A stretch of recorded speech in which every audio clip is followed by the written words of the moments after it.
Boa noite. Novamente estamos aqui dando sequência aos estudos do livro Sexualidade e Saúde Espiritual. Hoje com o tema Síndromes Genéticas e Sexualismo, que está incluído no capítulo 2 do livro Sexualidade e Saúde Espiritual.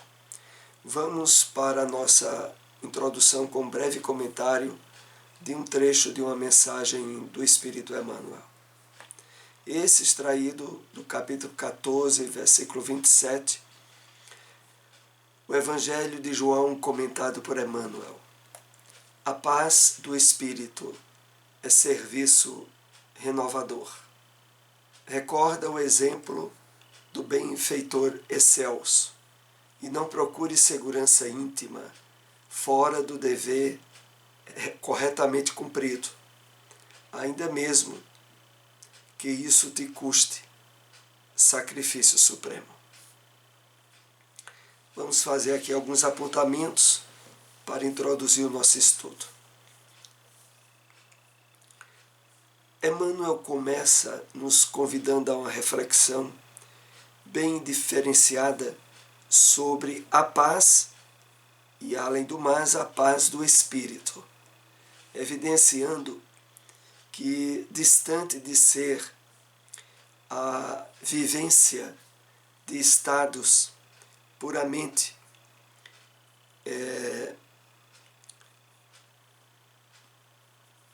plenos de segurança, de beatitude, de beleza, é uma paz que, na verdade, se exterioriza e se evidencia no serviço renovador, na atividade equilibrada do bem, na vivência das mais variadas oportunidades da caridade e da aquisição de virtudes. E, desse modo, ele sintetiza bem nessa expressão de que a paz do Espírito é serviço renovador. Mas ele continua, nos levando a meditar, a refletir sobre o exemplo de Jesus, o benfeitor excelso. E no exemplo do Cristo é que nós temos a expressão da paz, da harmonia e do equilíbrio nas mais diversificadas situações em que o Mestre viveu e exemplificou. Ressaltando que no exemplo maior do Cristo, a evidência maior era justamente dessa paz que é o cumprimento dos deveres, que é a vivência de forma equilibrada perante as leis divinas, e que, na realidade, devemos nos esforçar nesse sentido com todas as energias e com todo o sacrifício que se faça necessário. Mas o que fica bem evidenciado na mensagem de Emmanuel é sabermos que a paz não é ociosidade, não é estado beatífico, onde as seguranças materiais e externas poderiam se impor. Não. Ela resulta de um espírito tranquilo, da vivência das emoções sobre o controle e o direcionamento das leis divinas, facultando o espírito, quer em estados de dificuldades, de problemas, de esforço, quer em estados aonde estabelecido determinadas conquistas de ordem espiritual, o espírito se sente realizado e planificado. Bom, vamos para o nosso tema de hoje, síndromes genéticas e sexualismo. Lembrando aqui que sexualismo é trabalhado nessa obra como a vivência de forma desequilibrada das energias genésicas, e de que esse tema vai tratar justamente do surgimento de doenças genéticas resultantes da vivência desequilibrada do sexo, e que muitas vezes marca o espírito de uma encarnação para outra.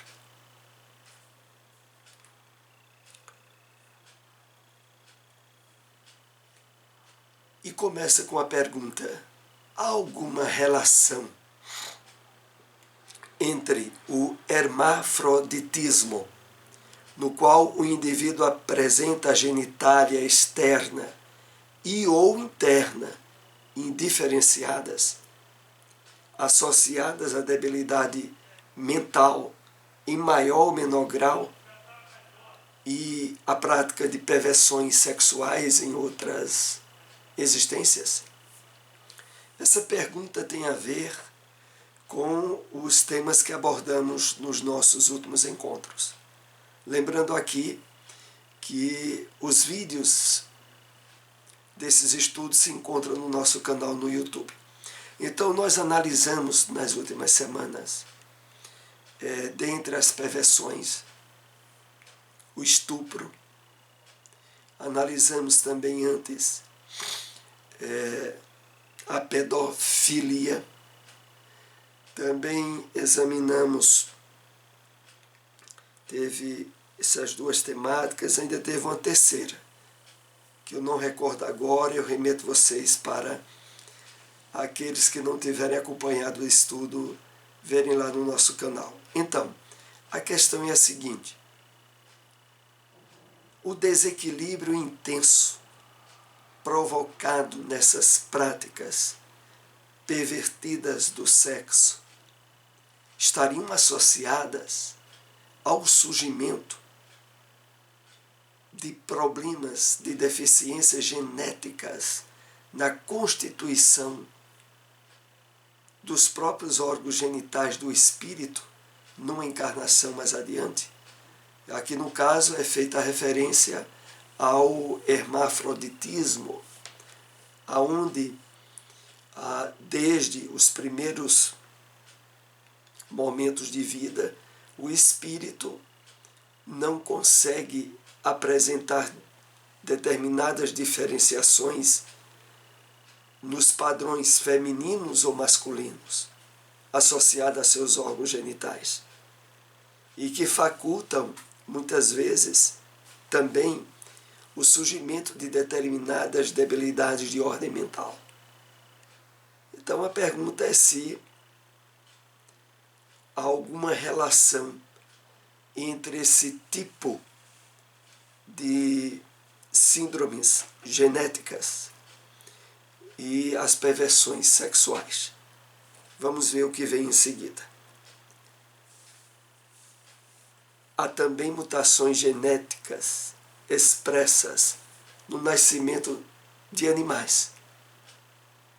O animal, entretanto, não sente a característica moral dessas deformidades, porquanto o seu senso moral não está desenvolvido.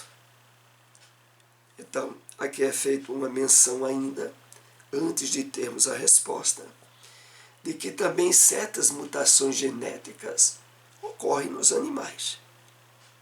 Mas é evidente, e aqui isso é bem expresso, de que no caso do homem, face o nível de desenvolvimento do seu psiquismo associado a questões de ordem moral, a pergunta ganha um impacto diferente. Por isso diz, muito diverso é o estado quando se constituem as deformidades físicas na humanidade.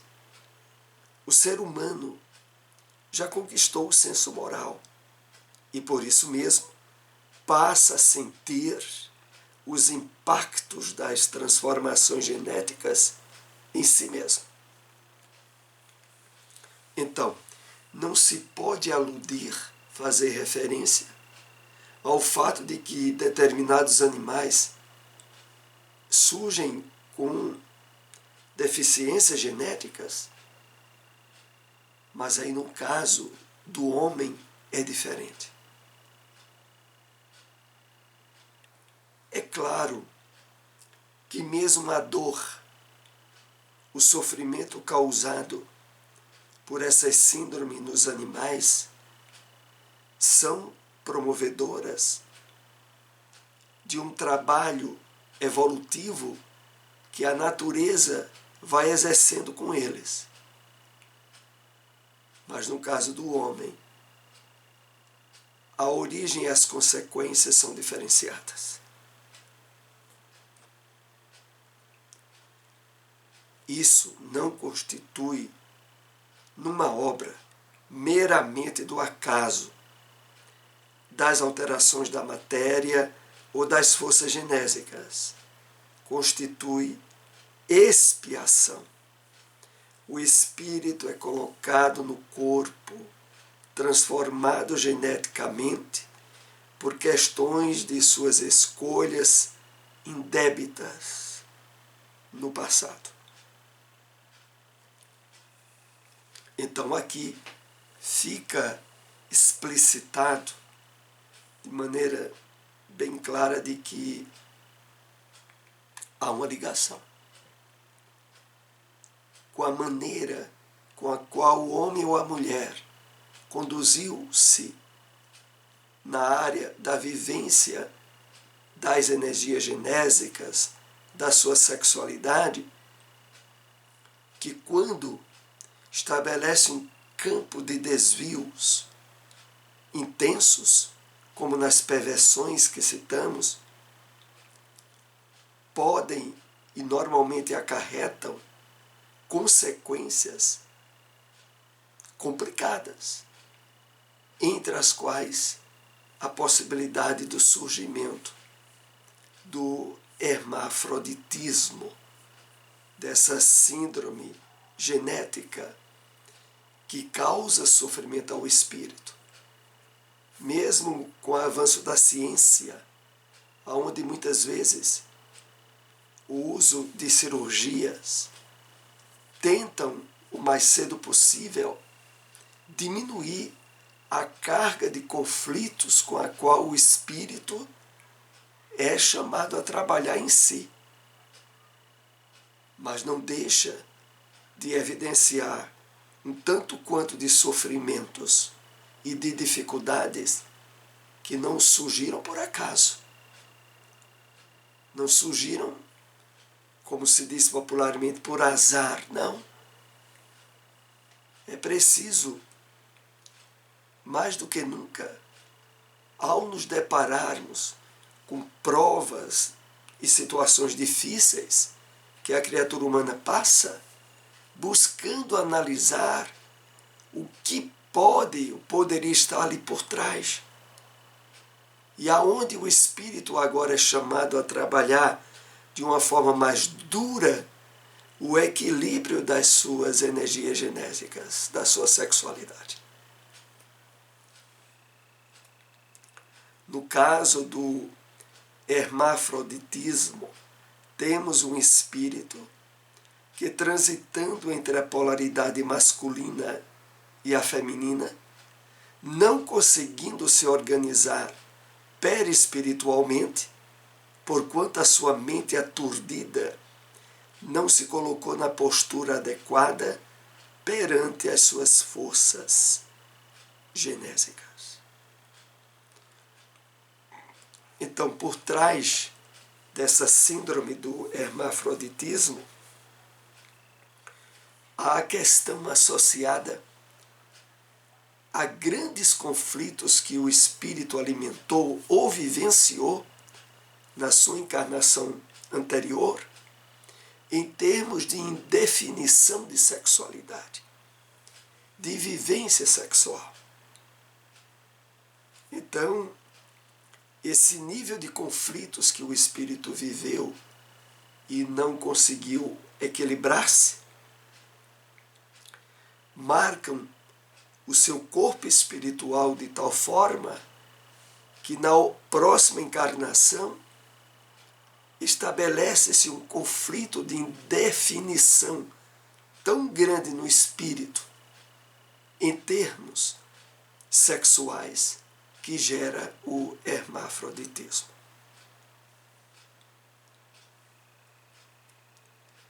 Reencarna em um corpo com características duplas, tanto feminina quanto masculina, mas que se constitui para ele, o espírito, uma oportunidade singular de lidar fisicamente com essa experiência que é de alto impacto para o seu psiquismo.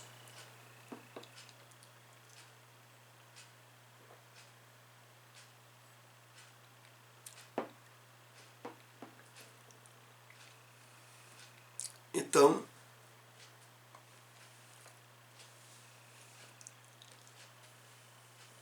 por não ter sabido lidar de forma relativamente equilibrada na área da sexualidade, o espírito revoltado, contrariado com determinados aspectos que a sua vida lhe trouxe, engendra mecanismos de autopunição nessa indefinição da sexualidade que gera essa doença e que, na verdade, essa síndrome, e que, na verdade, vai impulsionar de forma ainda mais severa o seu esforço por equilibrar-se na área da sexualidade. Na verdade, toda vez que nós fugimos de determinadas provas, de determinadas expiações mesmo, nós abrimos campo para um problema ainda maior no futuro. Eu me lembrei aqui rapidamente, por exemplo, quando o espírito comete na sua encarnação um suicídio, que indiretamente, na maioria das vezes, é o resultado de uma revolta contra situações que a sua vida lhe trouxe, e que vai engendrar na próxima encarnação maiores dificuldades do que a que ele está tendo agora, a instigá-lo, a estimulá-lo a superar. É o caso também dessas síndromes genéticas. O espírito já estava com determinadas provas. Aqui nós nos lembramos, nesse aspecto que esta obra coloca, as questões relativas, inclusive à homossexualidade, aonde determinadas experiências mal conduzidas no passado estabeleceu um campo de prova nessa área e que muitas vezes o espírito lida de uma forma pervertida. Como vimos em estudos anteriores, é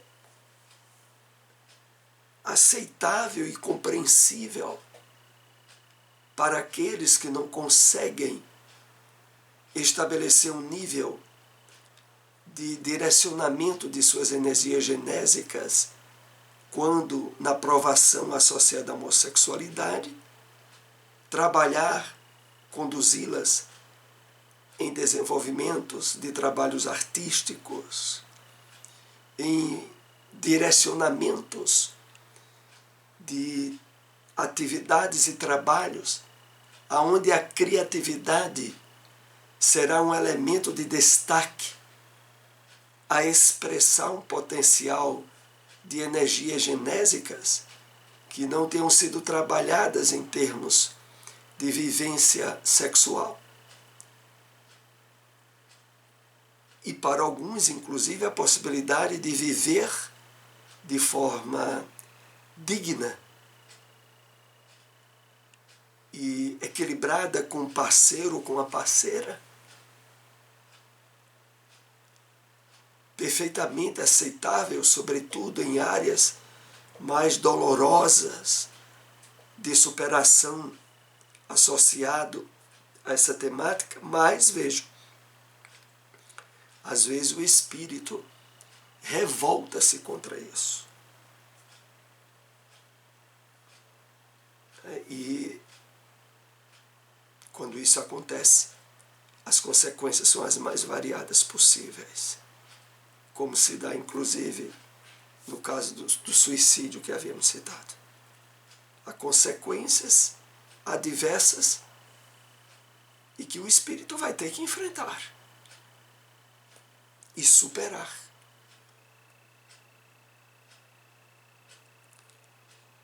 No corpo, por meio da lei do esquecimento, em que o espírito consegue se fixar apenas na personalidade que lhe é peculiar, na atual reencarnação, passando pelo impacto da experiência da desordem genética, ele passa a lidar emocional e moralmente com as consequências de suas escolhas anteriores.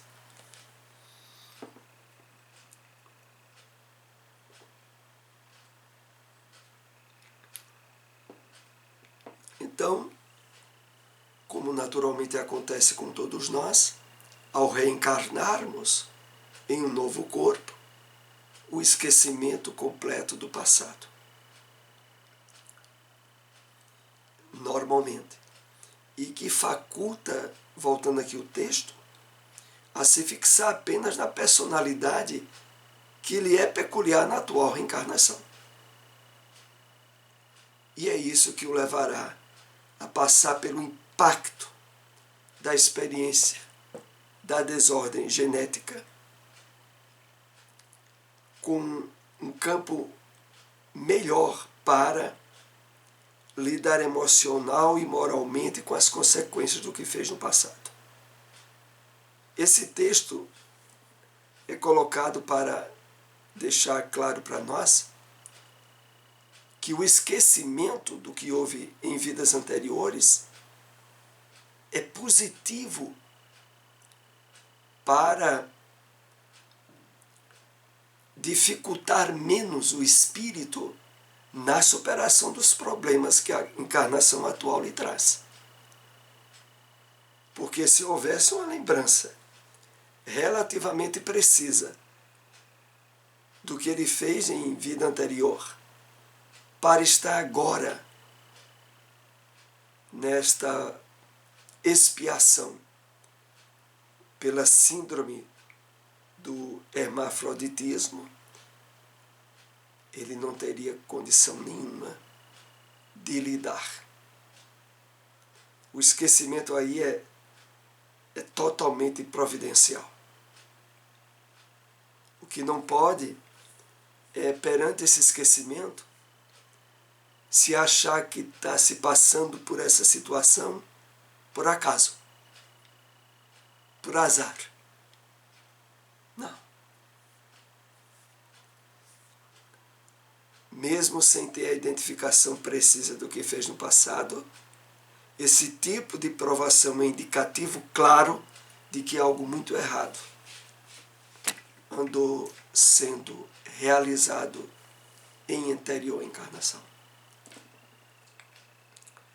Nenhuma justiça haveria por parte da providência divina se permitisse que um espírito que tenha sensibilidade moral e que entende as consequências do que lhe acontece, simplesmente habitasse um corpo de natureza geneticamente modificada em deformidade dessa ordem.